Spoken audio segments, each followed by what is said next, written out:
दोस्तों नमस्कार, मैं हूं नंदलाल शर्मा और आप देख रहे हैं साझा भारत। झारखंड में पहले चरण की जो है 43 सीटों पर वोटिंग हो चुकी है और वहां पर जो है कौन आगे है और कौन पीछे है, किसकी सरकार बन रही है, ये हम मंजर भाई से समझने की कोशिश कर रहे हैं। वो हमारे साथ जुड़ चुके हैं। स्वागत है आपका मंजर भाई। और शुक्रिया सर। हाँ, आपको हमारी तरफ से और साझा भारत की तरफ से जोहार, साझा भारत के दर्शकों की ओर से जोहार, और जो हमारे साथी जुड़ रहे हैं हमसे उनका भी जोहार।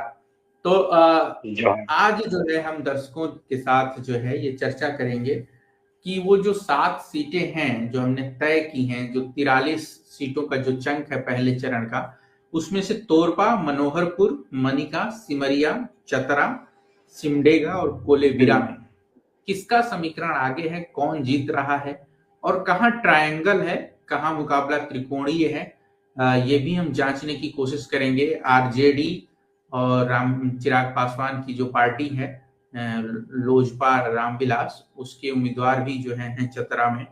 तो इन सीटों पर कौन जीत रहा है, किसकी लड़ाई है और कौन बाजी मार सकता है। तो मंजर भाई शुरू करिए आज की कहानी। और कौन सी पहली सीट है जिसके बारे में आप बताने जा रहे हैं। पहला है तोरपा। और तोरपा जो है खूंटी जिला के विधानसभा सीट है और ये आदिवासी हम्म। बहुल है, आरक्षित सीट है सर। और यहाँ पर जो हम्म। है बीजेपी के जो है कोचे मुंडा विधायक हैं और इस बार भी जो हम्म। है बीजेपी ने कोचे मुंडा को ही प्रत्याशी बनाया है। और यहाँ से जो है हम्म। जेएमएम के जो है सुदीप गुड़िया चुनाव लड़ रहे हैं। और देखिए खूंटी हम्म। में जो है जेएमएम इस कदर खूंटा गाड़ चुकी है कि खूंटा गाड़ने का मतलब ये है कि खूंटी में भी मजबूत प्रत्याशी दिया है। जो है आपका तोरपा में भी जो है मजबूत प्रत्याशी दिया है। और इस बार यहाँ से बीजेपी का खूंटा उखाड़ के खूंटी और तोरपा से जो है उखाड़ने के लिए जेएमएम ने कमर कस लिया है। और ये हम्म। आपने जो है विभिन्न मीडिया और माध्यम से हेमंत दादा के जो है चैनल से आपके ट्विटर हैंडल से भी आप देखे होंगे। लगातार खूंटी और तोरपा के आदिवासियों के तो उस पर जो है लगातार मुद्दों पर जो है बीजेपी को घेरते रहे। और मुझे लगता है हम्म। कि जेएमएम जो है यहाँ पर बहुत अच्छी पोजीशन में है। और इस बार जो है यहाँ पर तोरपा में मतदान हुआ है और वो बहुत गौर करने वाली है। पिछली बार 64% हुई थी, जबकि इस बार हम्म। 67% हुए थे। तो 3% हम्म। जो है ये बढ़ोतरी हुई है। तो ये 3% नए वोटर भी कुछ है और महिलाओं की ये संख्या है। और आप जब देखेंगे इसका डेटा पूरा वोटर लिस्ट का, तो महिलाओं की इस बार वोटर ज्यादा है क्योंकि मैया सम्मान का जो है प्रॉफिट यहाँ लोगों को मिला है, यहाँ की महिलाओं को मिला है। और लगातार जो है कोचे मुंडा के खिलाफ जो है कोचे मुंडा काम नहीं कर पाए क्षेत्र में, क्योंकि 5 साल सरकार में नहीं रहे तो बीजेपी में रहे तो कहाँ से काम होगा जब सरकार में कोई नहीं रहता है। तो उस विधायक को जो है ये झेलनी पड़ती है। और मुझे लगता है हम्म। कि कोचे मुंडा को ये झेलनी पड़ रही है कि हम क्षेत्र में काम जो है लोग कह रहे हैं कि काम नहीं कर पाए कोचे मुंडा। और ये जीएलके भी में है यहाँ से विल्सन। ये भी है कि जी तोरपा में जो महिलाएं कहेंगी कि विधायक हमने इसको चुना और जो पैसा हेमंत सोरेन दे रहे हैं, तो ये जी फैक्टर भी उनके खिलाफ जा रहा है। तो आप ये कह रहे हैं जी कि तोरपा में जो है इस बार मामला फंस गया है और बीजेपी हार सकती है और जेएमएम को एज है। जी। और जेएलके का एक जो है कैंडिडेट है विल्सन ढींगरा। थोड़े से अभी जी। नए हैं, युवा हैं। उनको थोड़ा हम्म। समय लगेगा तोड़ पाने, लेकिन अच्छे कैंडिडेट हैं। तो क्या ऐसा है कि ये 10,000, 5,000, 4,000 वोट ले सकते हैं, ऐसा आपको लग रहा है? जी जी एकदम ले सकते हैं, पूरा मुझे उम्मीद है कि 10,000 वोट से कम नहीं लाएंगे विल्सन ढींगरा जी। हम्म। और जेएलके की वजह से जो है ये सीट को देखेंगे आप, तोरपा में पिछली बार काफी कम अंतरों से हार जीत हुई थी। और इस बार भी हम्म। कहीं जेएलके में ये सीट ना फंसा देगा बीजेपी के लिए हम्म। और ना जेएमएम के लिए, क्योंकि 4,000 5,000 कोई बड़ी जो है वोट नहीं होती है और बड़ी अंतर नहीं हम्म। होती है। 2,000 3,000 में हार जीत वाली सीट है। और मुझे लगता है कि विल्सन ढींगरा यहाँ कमाल करेंगे। और विल्सन ढींगरा जो है देखिए आदिवासियों के लिए जहाँ कैंडिडेट है वहाँ जयराम महतो लोग देख नहीं रहे हैं, वहाँ कैंडिडेट देखते हैं। आदिवासी क्षेत्रों में कैंडिडेट मेरा है, चलो वोट दे देते हैं। आप देखेंगे अभी एक चुनाव लड़ती है भारत आदिवासी पार्टी, बाप, हाँ। तो वो भी अपना प्रत्याशी जो है यहाँ नहीं खड़ी थी क्योंकि हेमंत सोरेन चुनाव लड़ रहे हैं। और हम्म। देखेंगे तो ये चीज है, लोगों में ये समझ है झारखंड में कि चलो भाई अपना कैंडिडेट है, नए युवा है, इन पर एक मौका दिया जाए। तो विल्सन ढींगरा जेएलके के कैंडिडेट है, लेकिन उतने हम्म। कमाल नहीं कर पाएंगे जितनी पार्टी ने विश्वास जताया था। लेकिन कोचे मुंडा की जो है खूंटा हिलाने के लिए जो है जेएमएम ने कमर कसा और यहाँ पर जेएमएम एज में है। चलिए, तो आप कह रहे हैं कि जो है तोरपा में जेएमएम आगे निकल सकती है। इसके बाद जो है मनोहरपुर की ओर चलते हैं मंजर भाई, और मनोहरपुर में जो है हम जानना चाहेंगे कि किसको एज है, कौन आगे है। वोटिंग परसेंटेज के बाद आप क्या देख रहे हैं कि झारखंड में वोटिंग तो अच्छी हुई है पहले चरण में, महिलाओं ने भी खूब वोट डाला है, और जिस तरीके का माहौल है उसमें जेएमएम भी उत्साहित है और बीजेपी वाले भी उत्साहित हैं। तो क्या लग रहा है आपको इस बार जो है मनोहरपुर में क्या होने वाला है? देखिए, मनोहरपुर सबसे पहले तो आपको जानने की जरूरत है सजावार के दर्शकों को कि ये सिंहभूम की सांसद जो है जोबा दीदी, यानी कि जोबा हम्म। मांझी, वो चुनाव लड़ती थी, वो विधायक बनते आ रही थी। उनके पति जो है, क्या नाम मुझे याद नहीं आ रहा है, शहीद हो गए हैं। और उनके हम्म। बेटे जगत मांझी चुनाव लड़ रहे हैं जो है लोकसभा सांसद के। तो ये जो हम्म। है जेएमएम के पास है, ये सिंहभूम। तो कहीं ना कहीं मनोहरपुर पैतृक सीट है जेएमएम के लिए, और ये जगत हम्म। मांझी चुनाव लड़ रहे हैं। तो जेएमएम से यहाँ पर, सॉरी, यहाँ पर आयशू आयशु ने कैंडिडेट दिया है, दिनेश चंद्र बोईपाई को टिकट दिया है यहाँ पर मनोहरपुर से। और हम्म। मनोहरपुर में इसका फायदा जो है जेएमएम को इसलिए मिल रहा है क्योंकि जेएमएम के पास सांसद है, सरना कोड का हम्म। मुद्दा है, आदिवासियों का मुद्दा है, संविधान बचाने का मुद्दा है। आप देखेंगे कि राहुल गांधी लगातार झारखंड आ रहे हैं और हर जगह वो लाल संविधान दिखा रहे हैं और लोगों से कह रहे हैं कि ये बचा लिए आप लोकसभा चुनाव में, लेकिन विधानसभा में चुनाव में बचाइए ताकि आपके हक अधिकार की बात हो। तो आदिवासियों ने ये जहन में जो है अपने दिमाग में बसा लिया है कि खतरे में है संविधान। और इसलिए जो है यहाँ पर जो है पूर्ण मतदान हुई थी, रिकॉर्ड मतदान हुई थी लोकसभा चुनाव में। और विधानसभा चुनाव में भी जो है यहाँ पर मतदान हुई अच्छी खासी। और यहाँ पर जो है आप देखेंगे तो, तो हाँ, यहाँ पर देखेंगे तो 61% जो है 2019 में हुई थी, लेकिन 64%, 3% बढ़ी। तो ये जो है कहीं ना कहीं जो झलक दिखा रही है कि समर्थन में है ये वोट। और मुझे लग रहा है कि जगत मांझी ये सीट जो है अपनी माता जी का, ये जो है बचाने में कामयाब रहेंगे। और मनोहरपुर सीट जो है जेएमएम के खाते में जाती हुई दिखाई दे रही है। चलिए, तो अभी तक जो हमने बात की इस वीडियो में कि तोरपा में जो है आप देखिए जेएमएम मजबूत है, और यहाँ पर मनोहरपुर में भी जो है जेएमएम मजबूत है। तो मंजर भाई जो है इस वीडियो का जो तीसरी सीट जो है मनिका है जो आपने चुनी है, और मनिका जो है आप बता रहे हैं कि ये लातेहार की सीट है, और इस इलाके में जो है आप देखिए कि काफी जो है लड़ाई रही है पहले चरण में, वोटिंग तो अच्छी हुई है। तो क्या लग रहा है मनिका में कौन जीतेगा? देखिए, मनिका में ये सीट कांग्रेस के लिए फंसी हुई है।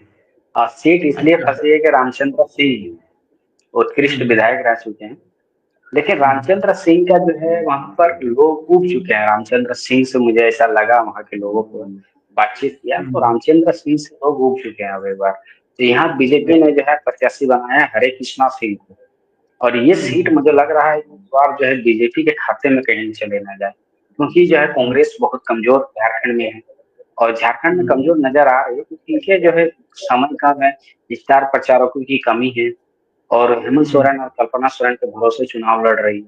तो मुझे लग रहा है कि कहीं ना कहीं जो है रामचंद्र सिंह का भरोसे चुनाव नहीं जिता सकता है, क्योंकि जब तक हम्म। आप पार्टी के आलाकमान नेता जब तक उतरेंगे नहीं मैदान में, तब तक बात नहीं बनती है। तो रामचंद्र सिंह ऐसे ही उनका संगठन कमजोर, दूसरा वो कमजोर हो जा रहे हैं मनिका विधानसभा क्षेत्र से। और ये कांग्रेस जो है रामचंद्र सिंह विधायक है वर्तमान में, और रामचंद्र सिंह की सीट की जो है यहाँ पर मनिका में फंसी हुई है। और यहाँ एक तो क्या जेएलएम ने यहाँ पर कैंडिडेट दिया है। कांग्रेस के जो जैसे राहुल गांधी, सचिन पायलट, या फिर ये आपके इमरान प्रतापगढ़ी या मल्लिकार्जुन खड़गे, कोई मनिका नहीं गया था क्या कैंपेन करने? अभी तक तो नहीं दिखा, लेकिन कल्पना सोरेन जरूर गई थी। और इमरान प्रतापगढ़ी जो है महागामा, गोड्डा, और जो है आपका मांडर आए हुए थे। दूसरी ओर जो है आपके जो है सचिन पायलट सिंहभूम क्षेत्र में आए थे।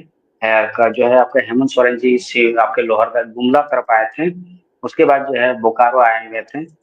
तो यहाँ पर मनिका नहीं गए, हमें लगा कि मनिका अभी तक नहीं आया है, तो मनिका नहीं गए हैं। हाँ, और तो यहाँ पर ये जो है वही ये सीट बात है कांग्रेस कि की जो फंसी है। जो चेहरे मीडिया में दिखते हैं, जो सक्षम हैं, जिनके पास थोड़ा सा पैसा है, संसाधन है, उनके यहाँ लोग पहुंच जाते हैं कैंपेनिंग करने। और मनिका जैसी सीटों पर कांग्रेस चुनाव लड़ रही है। देखिए, ये भी विधानसभा सीट है, और जैसे कि आप बात कर रहे हैं, यहाँ पर जो है लोग कैंपेन करने नहीं पहुंच रहे हैं, तो क्या मतलब है इसका? फिर पार्टी तो जो है यही कहेगी ना कि अगर हर सीट पर एक स्टार कैंपेनर नहीं पहुंच पाया तो ये किसकी गलती है? ये किसकी गलती है? ये तो सवाल है ही। तो आप ये कह रहे हैं कि मनिका में कांग्रेस की हालत खराब है और बीजेपी यहाँ से निकल सकती है। देखिए, बीजेपी कड़ी मुकाबला में है, मतलब बीजेपी के लिए भी जो है आसान नहीं है और कांग्रेस के लिए सीट होती है। मतलब अब जनता तय करेगी कि कौन जो है यहाँ का विधायक होगा, पूरी तरह जनता से है। कोई ये सर्वे या कोई रिपोर्ट नहीं बता पा रही कि मनिका से कौन जीतेगा, क्योंकि मनिका में रामेश्वर जो है रामचंद्र सिंह वर्तमान विधायक, तो वो अपनी जो है सीट इतनी आसानी से नहीं छोड़ेंगे। दूसरी ओर हरिकृष्णा सिंह जो है वो भी जो है बीजेपी के कद्दावर नेता है इस क्षेत्र के, तो उनको टिकट दिया गया है। तो ये भी जो है मुश्किलों में है। तो ये सीट दोनों के लिए मुझे लग रहा है फंसी हुई है और जनता तय करेगी 23 नवंबर को कि कौन यहाँ से विधायक बनेगा, रामचंद्र सिंह या हरिकृष्ण सिंह। लेकिन यहाँ सबसे बड़ी दिलचस्प कहानी है जेएलकेएम का है। जेएलकेएम ने जो है यहाँ टिकट दिया है बलवंत सिंह चेरो जी। अब बलवंत सिंह चेरो जी अभी नई प्रत्याशी, नई पार्टी है, तो इस क्षेत्र में पहली बार चुनाव लड़ रही है। देखा जाए कितने मत प्राप्त करेंगे। और इनके बारे में यही कहा जा रहा है कि जयराम महतो जो है चुनाव लड़ रहे हैं और जयराम महतो के चेहरे पर ही पूरे झारखंड में चुनाव लड़ा जा रहा है उनके पार्टी द्वारा। तो जयराम महतो अभी तक मनिका नहीं पहुंचे हैं और मनिका नहीं पहुंचेगा तो बात बनेगी नहीं। और अभी 2 दिन प्रचार का समय बचा था और जो हो गई चुनाव, अब तो वहां जा भी नहीं पाए। तो कहीं ना कहीं ये लग रहा है हो गया है, मनिका में चुनाव हो गया है ना। अब वही बात हम बोल रहे हैं सर कि वहां तो जयराम महतो जा भी नहीं पाए, चुनाव प्रचार में नहीं पहुंच पाए थे, आप ये कह रहे हैं? जी। अच्छा, तो यार चलिए, ये भी बात है कि अकेला आदमी 78 सीटों पर कहां कहां जाए, लेकिन थोड़ा सा जो है आप एज दे सकते हैं मंजर भाई, मैं कहूंगा ज्यादा कठोर नहीं होना। चलिए, तो हम मान के चल रहे हैं कि मनिका की सीट फंसी हुई है। अगली सीट कौन सी है मंजर भाई, आप जहां पर जो है ये कह रहे हैं कि जो है ये सिमरिया, जो सिमरिया की बात कर रहे थे आप, सिमरिया जो है, तो सिमरिया में कौन आगे है? सिमरिया के आहट और हवाएं बदल रही है। सिमरिया में किशोर दास का टिकट काट के जो है उज्जवल दास को टिकट बीजेपी ने दिया है। वर्तमान विधायक का टिकट काट दिया झारखंड में, इकलौते विधायक ये है बीजेपी से जिनका टिकट काटा गया है। दूसरी ओर जो है कांग्रेस से उमाशंकर अकेला जी है। जब बोलते हैं ना बिना जो है डाल का बंदर, वही जो है हालात अभी हो गई है इनकी। और ये जो है टिकट इनकी काट दी गई। हालांकि बीजेपी में बहुत अनुशासन है, अभी तक बागी तेवर जो है किशोर दास का नहीं दिखाई दिया, लेकिन उमाशंकर अकेला के बागी तेवर दिखाई दिया और वो सपा से चुनाव भी लड़ रहे हैं। और जो है सपा से चुनाव भी लड़े और कितनी वोट लाएंगे ये तो हम अगली वीडियो में बड़ी का बात करेंगे ही। लेकिन यहाँ पर कहा जा रहा है आपके जो है सिमरिया में बीजेपी को पता चल गया कि यहाँ हम हारने वाले हैं, किशोर दास रहेंगे तो हम हारेंगे, इसीलिए जो है उज्जवल दास को उतारा है मैदान में। तो वही जो है यहाँ जेएमएम के चर्चित नेता जो अंतिम समय में हवा चल रही थी कि जो है यहाँ के जो है मनोज चंद्रा बीजेपी में जाएंगे, लेकिन जब मनोज चंद्रा ने इसका खंडन किया था और मनोज चंद्रा ने कहा मैं जेएमएम में हूँ और रहूंगा, और उसके बाद जो है पार्टी ने उनको टिकट दिया है। देखा जाए, लेकिन जो है इस बार लग रहा है कि जेएमएम का सिमरिया में खाता खुलेगा यहाँ, क्योंकि सिमरिया जो सीट है यहाँ पर बीजेपी कमजोर नजर आ रही है। अच्छा, सिमरिया में बीजेपी कमजोर है और जेएमएम जो है आप देखिए कि पलटवार कर सकती है, तो ये तो अच्छा। जबकि यहाँ पर उमाशंकर अकेला कांग्रेस के थे, इंडिया गठबंधन आप देखिए यहाँ पर है, और इंडिया गठबंधन में क्या नाराजगी नहीं उमाशंकर का टिकट कटने की वजह से? नहीं, यहाँ हम बात कर रहा हूँ सिमरिया में जो बीजेपी का टिकट काटा गया वो किशोर दास थे। तो उमाशंकर अकेला की आप बात कर रहे थे?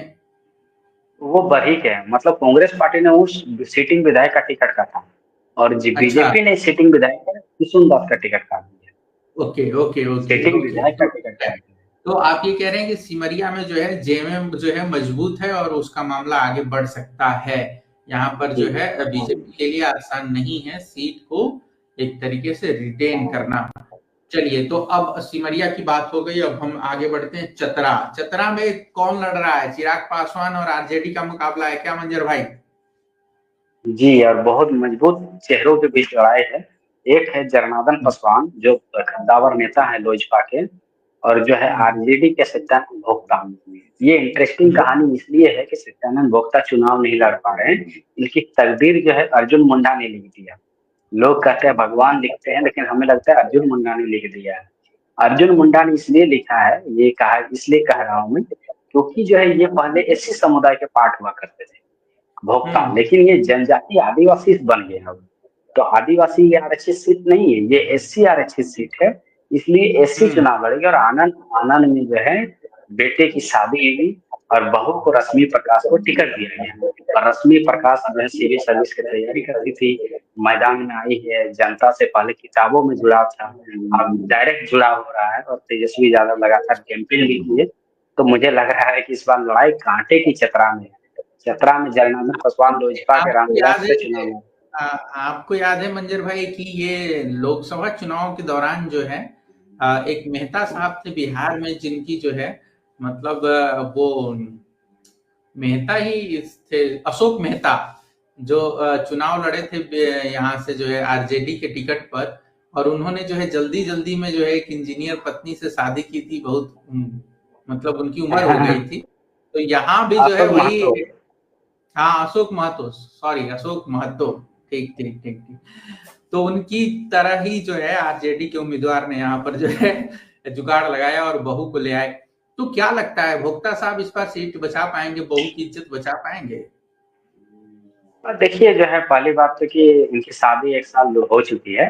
और अब जो है मैं यही मान रहा हूँ कि जो है जब ये सीट आरक्षित से निकल गई इनके हाथ से, तो उसी टाइम शादी की भी जो है इनके घर में जो है रस्में अदा हुई। और इनके घर में जो है शादी की शहनाई बजी। लेकिन यहाँ पर जो है रश्मि प्रकाश जो है कड़ी टक्कर इसलिए दे रही है तेजस्वी यादव की वजह से। तेजस्वी यादव कैंपेन की, और ये गया का बॉर्डर इलाका है, इसलिए जो है आरजेडी मजबूत दिखाई दे रही है। हालांकि कांटे की टक्कर है, बहुत कांटे की टक्कर है। लोजपा रामविलास पासवान की पार्टी जो है, चिराग पासवान ने जो है यहाँ पर जनार्दन पासवान को टिकट दिया, और पूरा एनडीए इनके साथ टिक रहा है।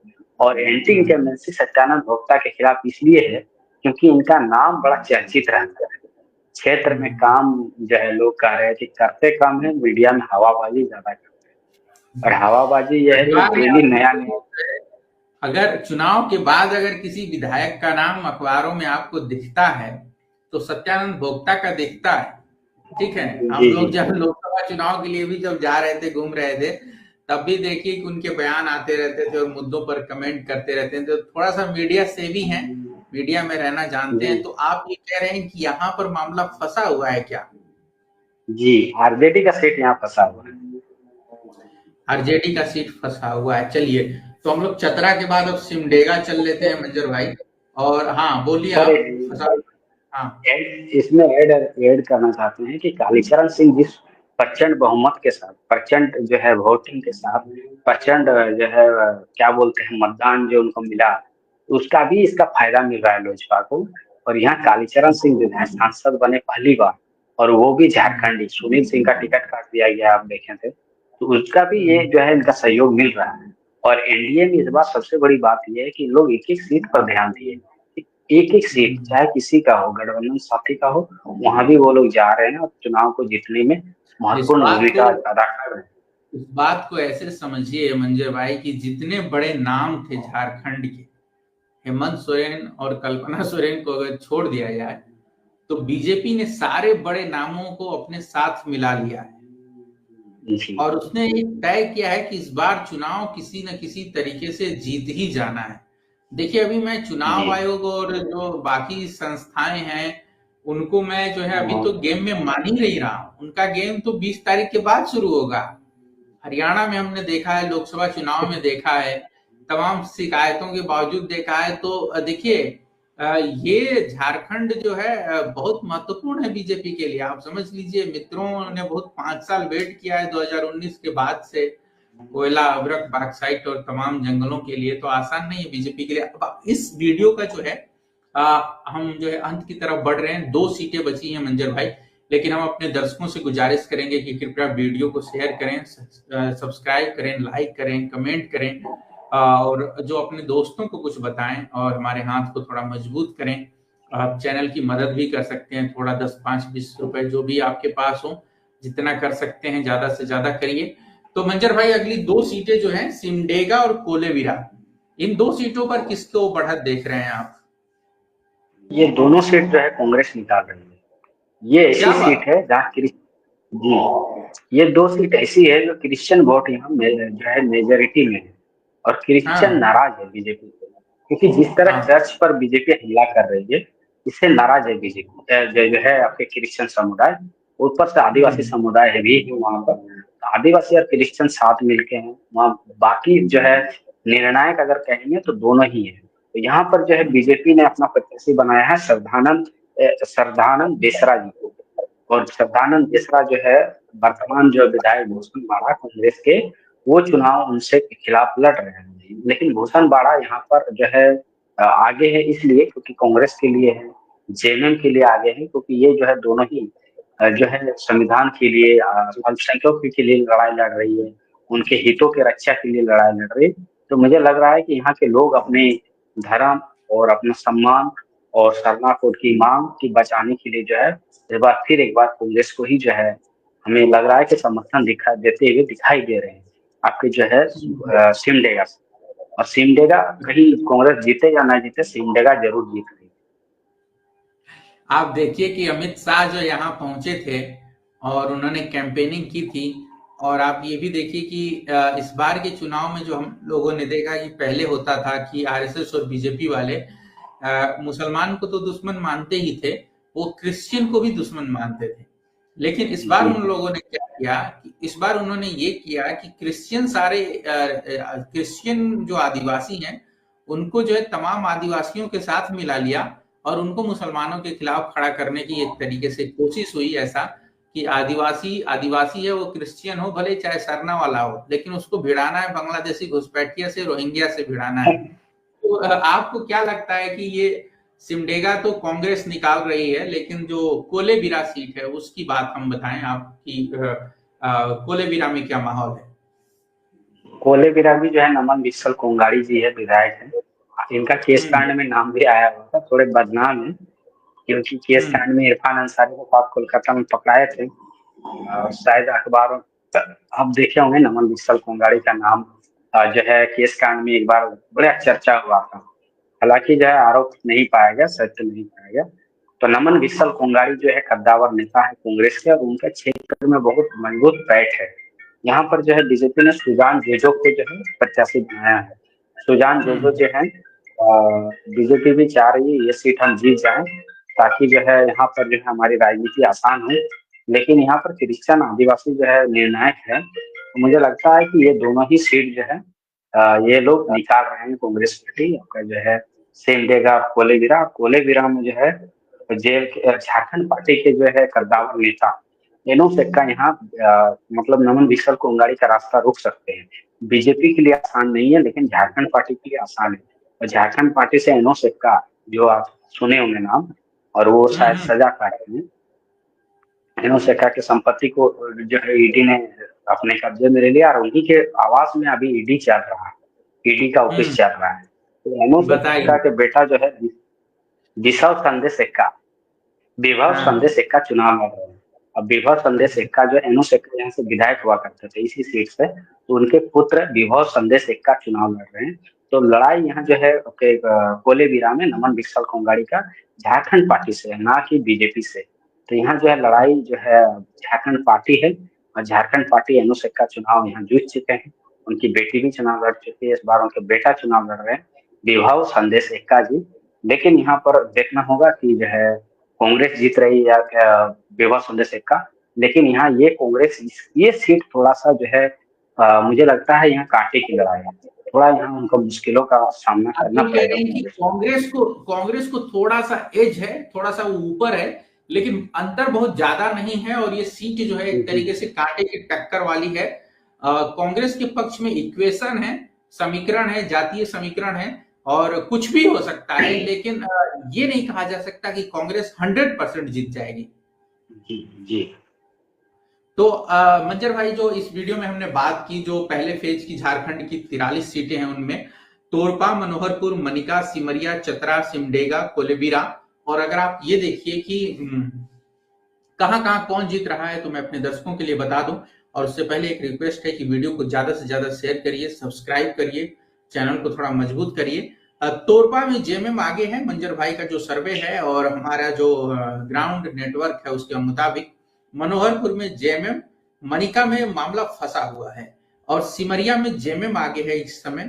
जो माहौल है, जो समीकरण है, जो लोग कह रहे हैं, चतरा में आरजेडी के लिए सीट फंसी हुई है, वहां पर जो है रामविलास पासवान के बेटे जो चिराग पासवान मजबूती से लड़ रहे हैं। मंजर भाई का थोड़ा नेटवर्क जो है यहाँ पर लूज कर रहा है और सिमडेगा और कोलेबिरा में जो है कांग्रेस को एज है। सिमडेगा में वो आसानी से जीत सकती है, लेकिन कोलेबिरा में मामला फंसा हुआ है, वहां पर उसे कड़ी टक्कर मिल रही है, लेकिन उसके पास समीकरण है। तो ये जो हमने जो बात की 8 सीटों की और आपको बताया 7 सीटों की बात की हमने, 7 सीटों की। अगले वीडियो में जो बाकी की बची 43 सीटों का जो चंक है उसमें से जो 8 सीटें बची हैं उसकी हम बात करेंगे और तब तक के लिए आप सबसे विदा लेंगे और बहुत सारा जो है आपको धन्यवाद, शुक्रिया। आप वीडियो देख रहे हैं, चैनल को पसंद कर रहे हैं, तो इस सब के लिए जो है हम सब आपके आभारी हैं और मैं आपसे फिर रिक्वेस्ट करूंगा कि एक बार वीडियो को शेयर करिए, चैनल को सब्सक्राइब करिए। आप सबका शुक्रिया, बहुत शुक्रिया, नमस्कार, धन्यवाद।